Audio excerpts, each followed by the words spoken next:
voltamos com o segundo bloco do programa Despertar da Consciência.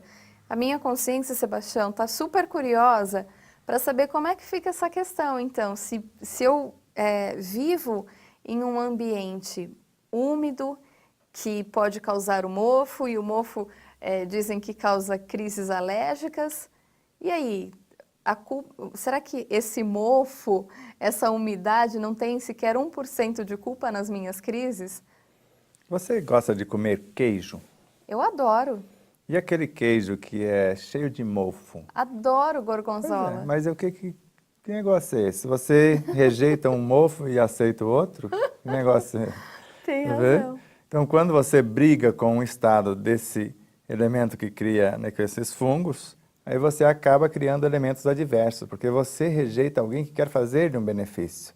Então, se Deus lhe colocou naquele ambiente, porque ainda não foi possível você conquistar um ambiente mais amplo, agradeça-o e o seu agradecimento já vai transformar todo o mofo em elementos nobres. Só de fazermos isso. Então, esse elemento, por menos arejado que seja, os meus pensamentos podem sanear a atmosfera desse ambiente menos arejado e transformar o elemento que gera esse mofo em elementos nobres também. Agora, quando eu transfiro para esses elementos a minha responsabilidade, eu acabo fazendo com que eles se proliferem, se multipliquem e complicando a situação. O ideal seria sim um ambiente mais harmônico, mas você tem a oportunidade de estar quase o dia todo fora daquele ambiente. Sim. E estar ali apenas na hora do seu repouso físico.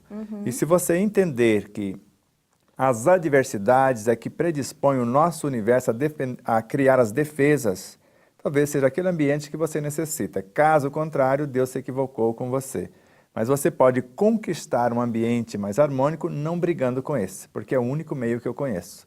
Se você quer um emprego mais nobre, mais bem remunerado, mais tudo que você almeja, então faça o melhor onde você está, porque você vai galgando os degraus conforme desincumbir as responsabilidades que lhe fora confiada. E se você quer um ambiente mais amplo, no futuro um apartamento só seu e bem arejado, ou uma casa bem ampla, do jeito que você gostaria, agradeça esse ambiente, faça o máximo nesse contexto que você vai merecendo melhores oportunidades e a coisa vai expandindo conforme o enfrentamento das situações e não a transferência de responsabilidades. Pensando por esse lado, de fato, pode ser que a umidade não seja realmente o vilão da história, porque eu já morei em tantas outras casas que não tinha umidade, então, e é um ambiente assim, o meu quarto é o segundo lugar da casa que eu mais gosto de estar, então ele é confortável, é aconchegante, acho que a minha consciência que não está muito aconchegante. Pois é. Diz que o hábito faz o monge, mas não é bem Sim. assim. É o monge que faz o hábito, não é isso? O É ambiente verdade. você constrói. Então você pode transformar o ambiente mais refratário ou mais adverso num mais belo ambiente. Vai depender de você estar bem consigo mesmo. Se estiver bem por dentro, conforme nos ensina André Luiz, fora tudo ficará bem. Porque é questão de relacionamento, de agradecimento a Deus e de pedir as resistências ou as orientações para que eu possa criar as resistências para viver naquele cenário. Porque tantos seres vivem em ambientes muito mais complexos, né, menos confortáveis e sobressaem com extrema facilidade. Ou como comentamos nos programas anteriores, promover, né, essa Exato, alergia. promover a alergia, porque a alergia, como eu disse, com a mestra, com a doutora, com a médica, com a terapeuta, com a Marte do Espiritismo, Joana de Ângeles, são dificuldades de relacionamentos. E eu não disse com quem, com qualquer coisa. No seu caso é com o mofo, com os ambientes fechados, com isso ou com aquilo. Porque em algum momento, em algum lugar, podemos ter criado situações nesses ambientes no passado. Por isso, o mesmo ambiente vai nos atrair para o futuro para que eu possa solucionar a situação. As pessoas que se livram, se livrar mesmo, do marido, da esposa, do filho, disso ou daquilo, acham que estão fazendo um bom negócio, porque elas vão se ver na mesma situação, com às vezes maridos mais difíceis, esposas mais difíceis, filhos mais complexos, patrões, né, chefes, Sim. porque não enfrentaram naquele momento. Quando eu enfrento a situação e agradeço a Deus pela oportunidade, eu desenvolvo os antídotos, os potenciais, para me lançar noutro ambiente mais ameno, mais tranquilo. Mas quando eu rejeito a oportunidade, eu vou complicando a situação cada vez mais. Sebastião, no finalzinho da página 208, tem um trecho que diz assim: a inteligência se expressa por estes três principais níveis de manifestação: intelectual, emocional e espiritual. Posteriormente, surgiu uma quarta vertente, a inteligência ética, que na realidade é a junção daquelas três, assim como os instintos foram os embriões da inteligência intelectiva no ontem. A inteligência intelectiva de hoje será a inteligência intelectiva, ou melhor, emotiva do amanhã. A inteligência emotiva do presente, por sua vez, será a inteligência espiritual do futuro. Tudo cresce, tudo Cresce evolui. e tudo evolui, Então, exatamente. todas as forças físicas vão transformar-se fatalmente em instintos, que já são os embriões da inteligência intelectiva ou dos sentimentos, conforme o Espírito Lázaro no Evangelho segundo o Espiritismo e Joana de Ângeles em suas obras. Mais tarde, esses instintos, porque no início o homem tem apenas instintos, que mais avançados pelo processo de evolução, vai transformar-se em sensações, que mais instruídas, mais aprimoradas em emoções, mais instruídas e purificadas em sentimentos, e no ápice desses sentimentos vai surgir o amor, que reúne e condensa todas essas sublimes revelações, todas essas experiências. E esses cenários vão transformar-se na inteligência intelectiva, essa vai transformar-se na inteligência emotiva, essa em inteligência espiritual, que na realidade é a síntese das três, como nós chamamos de consciência ética, que é o meio ou o modus operandi da própria consciência.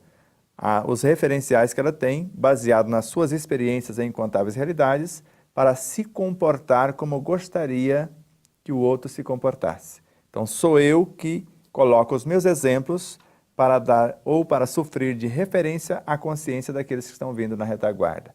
Porque da mesma forma que eu me comporto fazendo esse caminho para que os outros possam seguir, alguém está na minha dianteira servindo de exemplificação para que eu possa seguir por minha vez.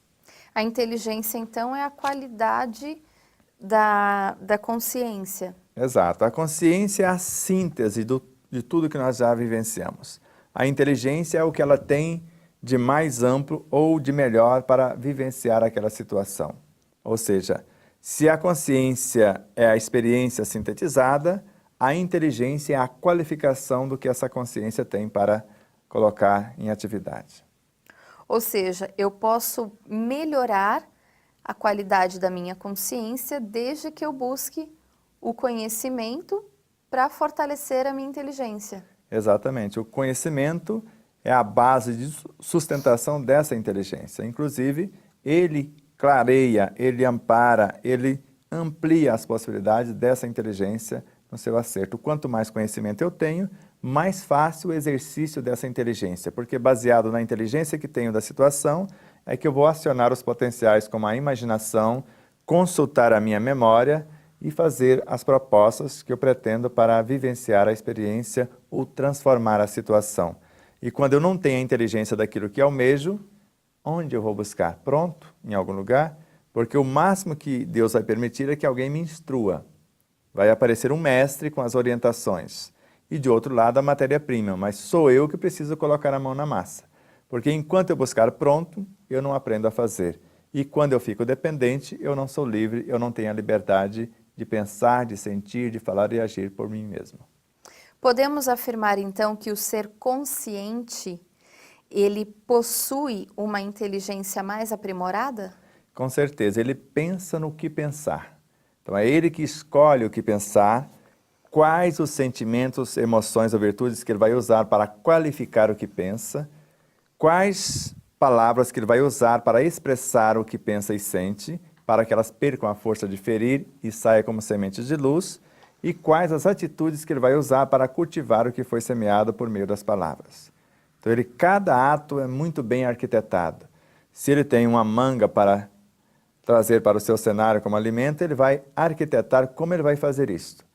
Ele conhece o que tem na casca, ele vai estruturar um mecanismo ou vai elaborar um mecanismo do qual o aproveitamento total vai ser a tônica.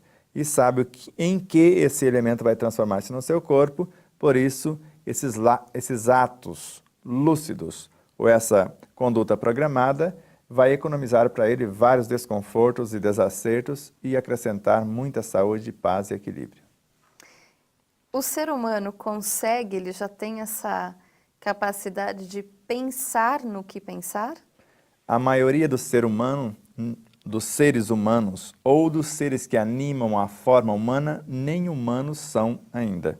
Porque animam uma forma, mas não agem como tal. Porque o protótipo do ser humano mais perfeito que conhecemos é Jesus. E recomendou-nos que fizéssemos a outrem somente o que gostaríamos que nos fizessem. E às vezes nós usamos indiscriminadamente os recursos da natureza.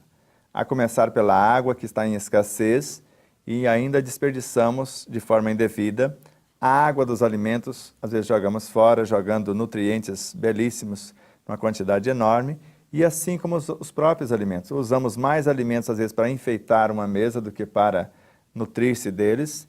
Então, o ser consciente, responsável, que deseja realmente ser feliz, ser saudável, estar em paz consigo mesmo, ele procura esse conhecimento para que a sua inteligência seja ampliada, então não só iluminada pelo saber, mas enriquecida pelo reto viver e liberta por esta condição de autor do seu próprio destino, responsável pela elaboração do seu presente, pela reconstrução do seu passado e a construção do seu futuro. Está bem, Sebastião, a gente vai para mais um intervalo, volta daqui a pouquinho, não sai daí.